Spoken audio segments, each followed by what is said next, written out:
tenemos que conseguirlo y después tenemos que abrir la boca y masticar y tragar. No son fenómenos automáticos. Así todo, estamos como estamos. Bueno, además de todos los núcleos que participan en el cerebro y en todo el tracto gastrointestinal, hay un montón de neuronas en el intestino. Y cada vez se sabe más de eso. Es impresionante, hay un montón de información que va recibiendo después. Esas neuronas producen neurotransmisores que funcionan como hormonas y que finalmente termina llegando esa información también al cerebro. No es solo la leptina. Yo a veces, o los científicos a veces, para explicar una idea, recurrimos a ideas reduccionistas para que se entienda, pero esto es una cosa muy compleja. Hay muchos factores que permanentemente están trabajando en forma simultánea. Y ahora se le agrega otro componente que es muy importante, que cumple un papel clave, al cual se le empezó a dar bolilla en los últimos 6, 8 años, que es la microbiota intestinal, lo que históricamente se llamaba la flora intestinal, que son los 10 a la 14. ¿Cuánto es 10 a la 14? 100 billones de bacterias que normalmente tenemos todos en los intestinos, especialmente en el intestino grueso. Tenemos más células en la microbiota que en el resto del cuerpo. O sea que si nosotros nos hiciéramos un ADN completo, sin separar los intestinos, estaríamos leyendo más ADN bacteriano que humano. La masa más o menos seca son unos 2 kilos de bacterias que normalmente tenemos. Bueno, esta flora es fundamental, es muy importante para nosotros, pero nos pide cosas a cambio. Y hay bacterias que les gusta comer cierto tipo de comida, más que a otras. Y lo que se descubrió ahora, a fines del año pasado, es que hay sustancias que liberan las bacterias, que son de las bacterias, que son producidas por las bacterias y que llegan a nuestro cerebro y que nos hacen comer determinado tipo de comidas, especialmente ricas en grasas, por ejemplo. Entonces, cuando nosotros nos creíamos mentalmente superiores a una bacteria que ni siquiera tiene un núcleo, al final hacemos lo que quieren ellas, ¿no? Somos esclavos de nuestra propia caca, por decirlo en términos. Ustedes que pensaban que venían acá a escuchar una charla sobre el cerebro y se llevan la mala noticia de que quien encontró el cerebro en realidad, ¿quién es? No, pero esto es una cosa muy importante y por ahí ustedes escucharon en algún reportaje en la radio a alguien o lo leyeron. Está habiendo trasplantes de materia fecal porque hay una cantidad de enfermedades, en particular la obesidad, que están teniendo una muy buena respuesta terapéutica con trasplante de materia fecal. O sea que ya las vías de administración pueden ser 2, ustedes pueden elegir cuál quieren.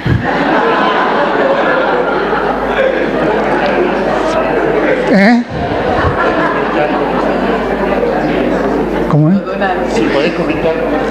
Bueno, ahí está abierto el banco de donantes. Inés me comentó que está trayendo algunos dispositivos para que el que quiera hacer donaciones, cuando termine la charla.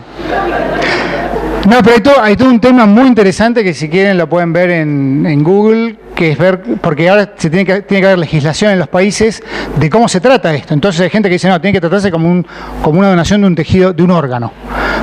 Otros dicen, no, ¿qué donación de un órgano? No, esto es como, qué sé yo. Entonces hay un montón de discusiones. ¿Quién es el dueño? ¿No?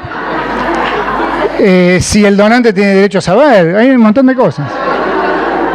Si el receptor, bueno, vos tenés parte.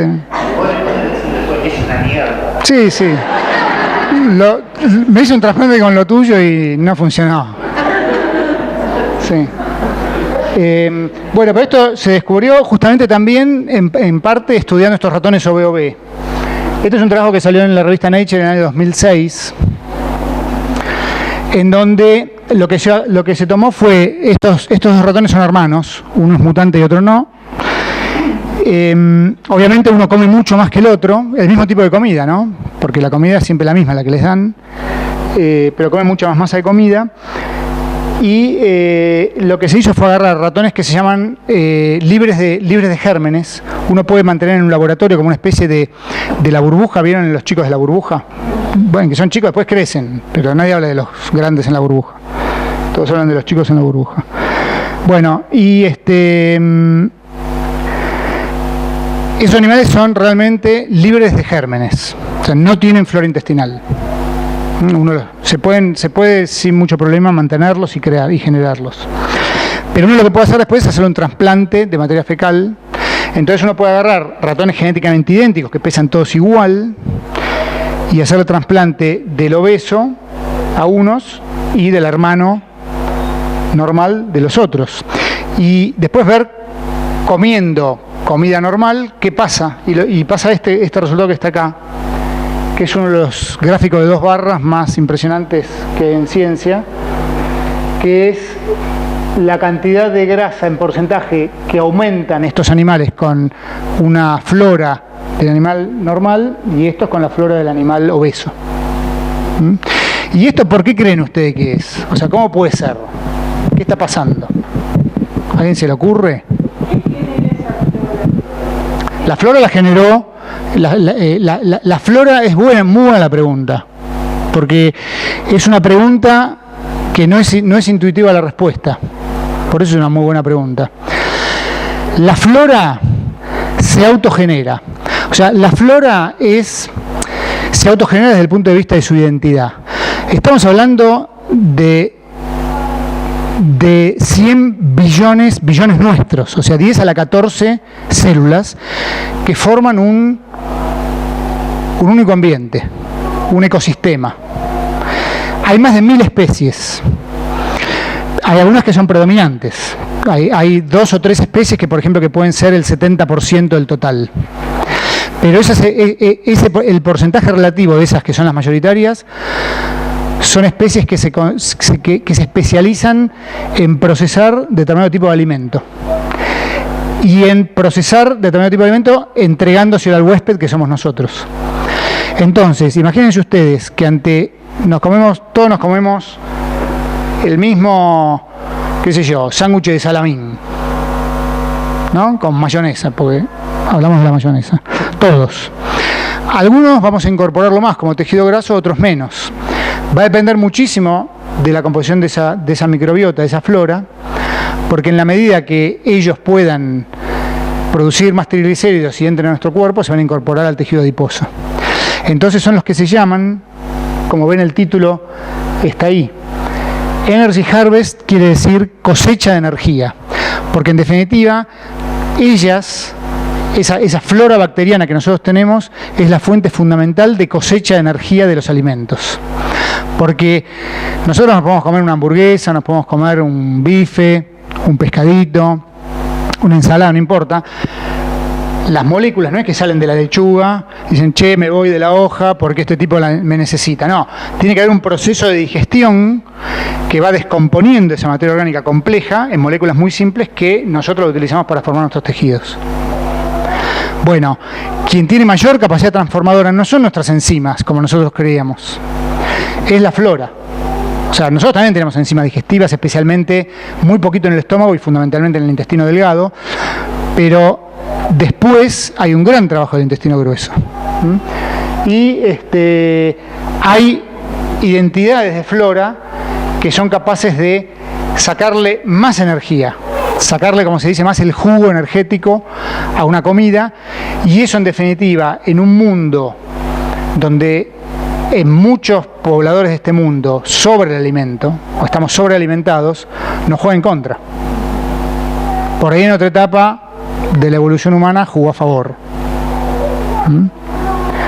Porque estamos metiendo más y no nos sirve tanto. Espera, ahora te contesto.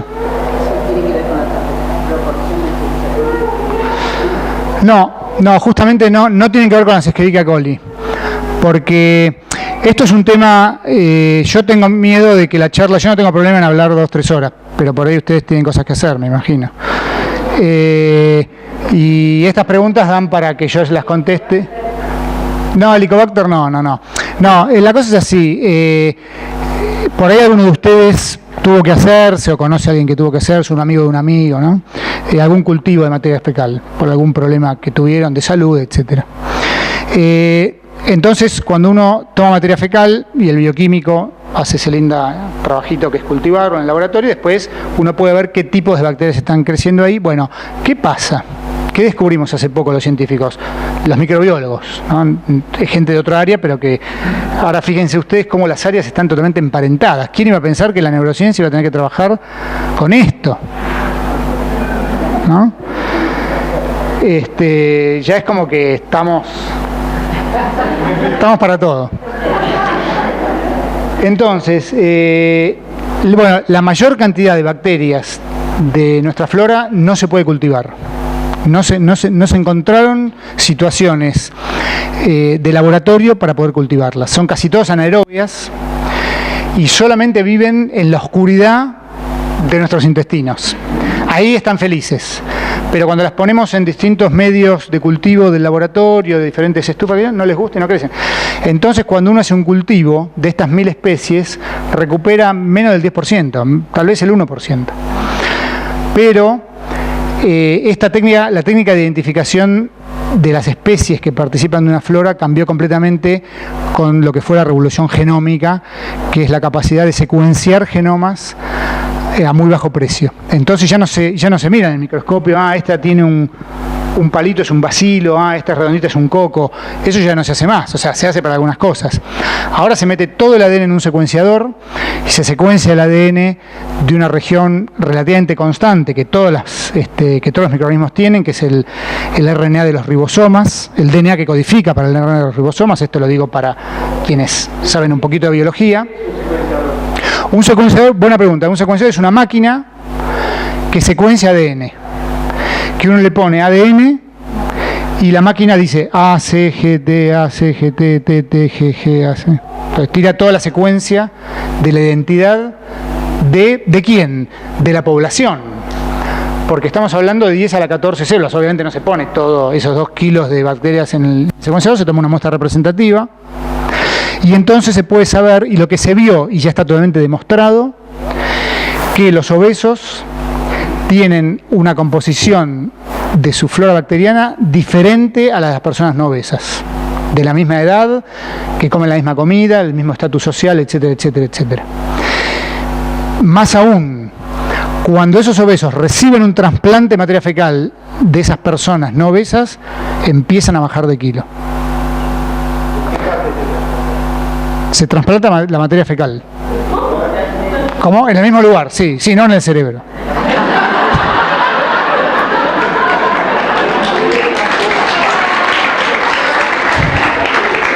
En el mismo lugar. Se saca.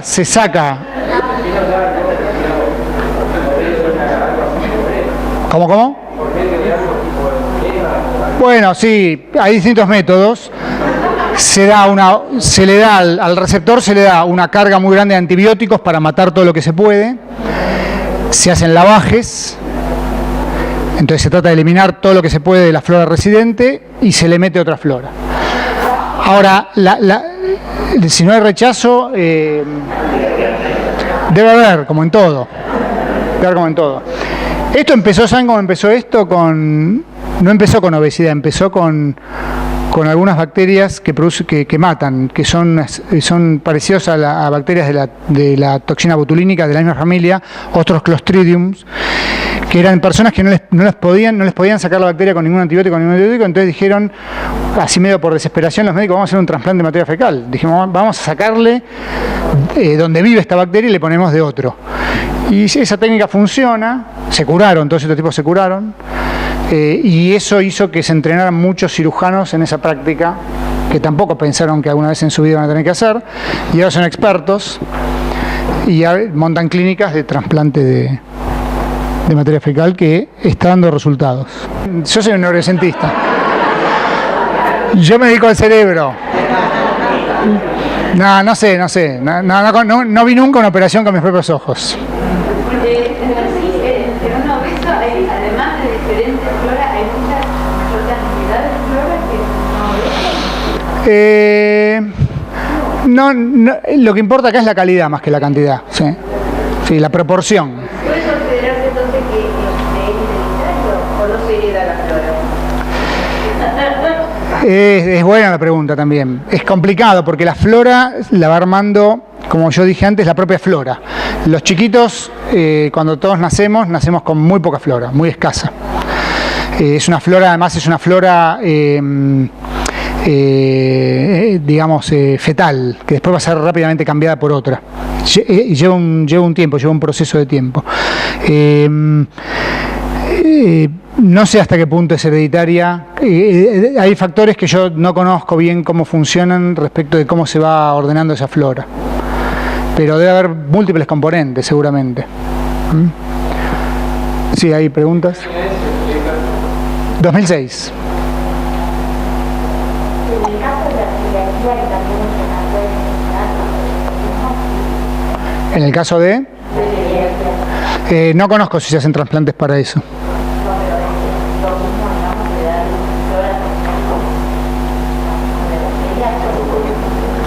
No sé. No sé. Bueno, entonces,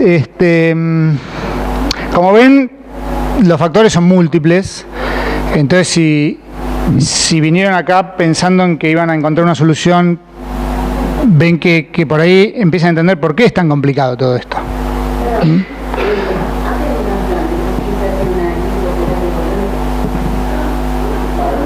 Sí, supongo que sí. No, pero no me pregunten detalles de la cirugía porque yo no soy cirujano.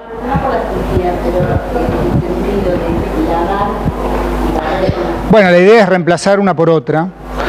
El problema es que si vos pones una comunidad nueva y todavía está la anterior, hay peleas como si se encontraran dos barras bravas, por ponerlo en términos que todos entendemos, que están en la noticia de todos los días.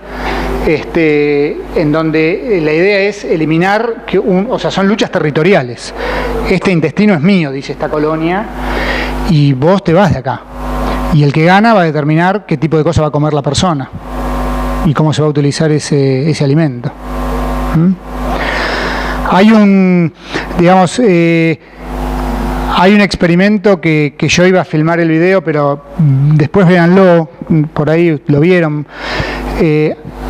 Hace unos años unos científicos franceses descubrieron que había unos saltamontes y unos grillos que de repente los tipos iban caminando una pileta y se tiraban a la pileta y no sabían nadar y se ahogaban. Y era una conducta extraña, y lo que vieron es que cada vez que había un saltamonte que hacía eso, le salía del cuerpo un tubito negro, finito, como un pelo grueso, le salía. Los científicos lo investigaron y se dieron cuenta que era una forma del ciclo de vida de un parásito, que ahora no me acuerdo el nombre, que crece y es comensal del grillo, y en algún momento tiene que crecer y dividirse, ahora no me acuerdo de memoria su ciclo de vida, y necesita pasar al agua. Y entonces empieza a producir factores que llegan al cerebro del grillo, lo cooptan y lo hacen suicidar para que el tipo vaya ahí. Bueno, parecido, y se sabe mucho obviamente de eso, es el virus de la rabia. El virus de la rabia hace que el perro vaya y muerda a otro para replicarse en otro perro. Entonces, ya conocemos 3 ejemplos que estoy dando: bacterias, parásitos y virus que pueden cooptar el cerebro de mamíferos o de insectos para controlarnos la vida. Entonces a veces uno piensa que es muy inteligente, que es más inteligente que el otro por el aspecto, y a veces tiene que tener respeto a lo que está en la naturaleza. Bueno, entonces, el fenómeno nuevo de las últimas décadas es este fenómeno en donde de repente empieza a haber sobrepeso y obesidad en la población, Es un fenómeno que se está dando masivamente en todos los continentes, en prácticamente todos los países, que empezó siendo más típico de clases altas y medias, pero que ahora está justamente creciendo mucho en poblaciones más pobres de todos los países y en los países más pobres también.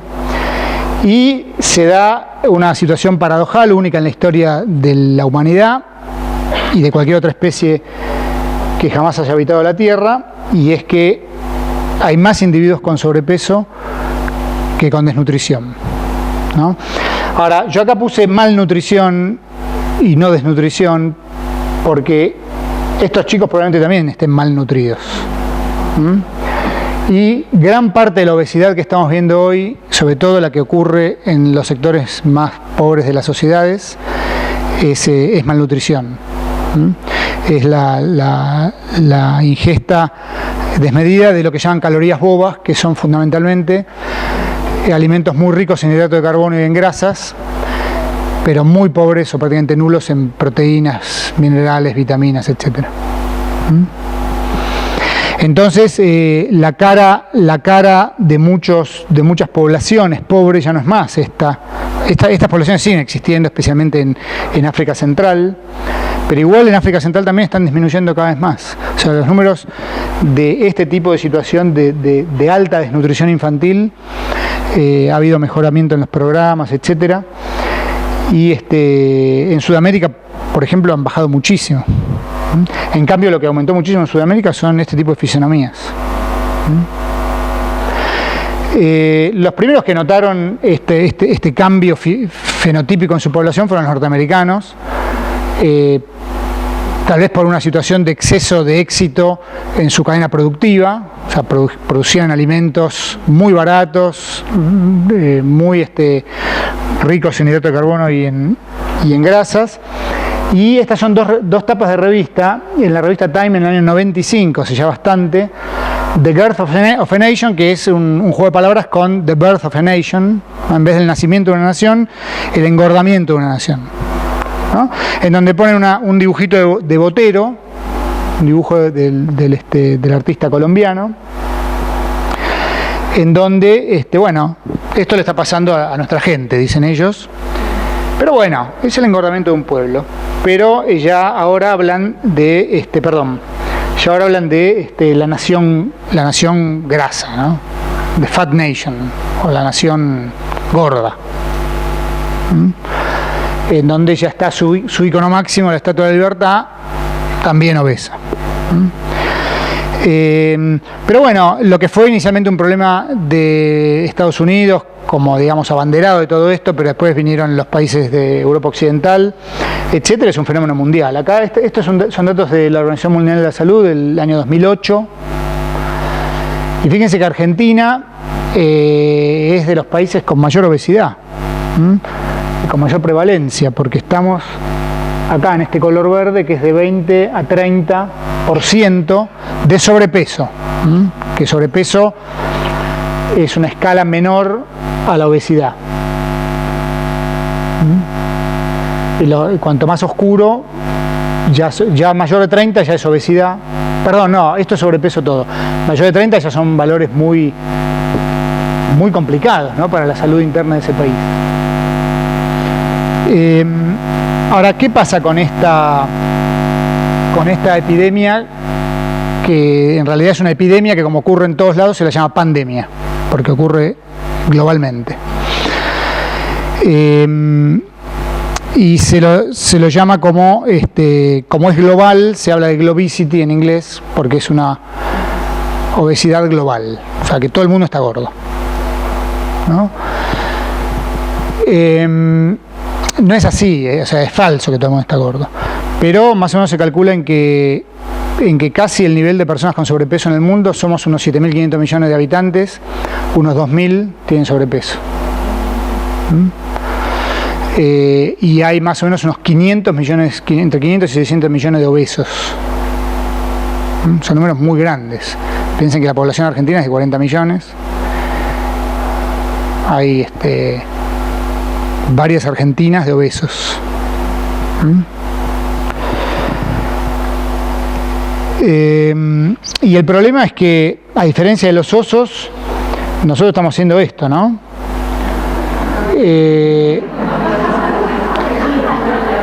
Claro, en vez de hibernar, le seguimos dando, ¿no? Y en invierno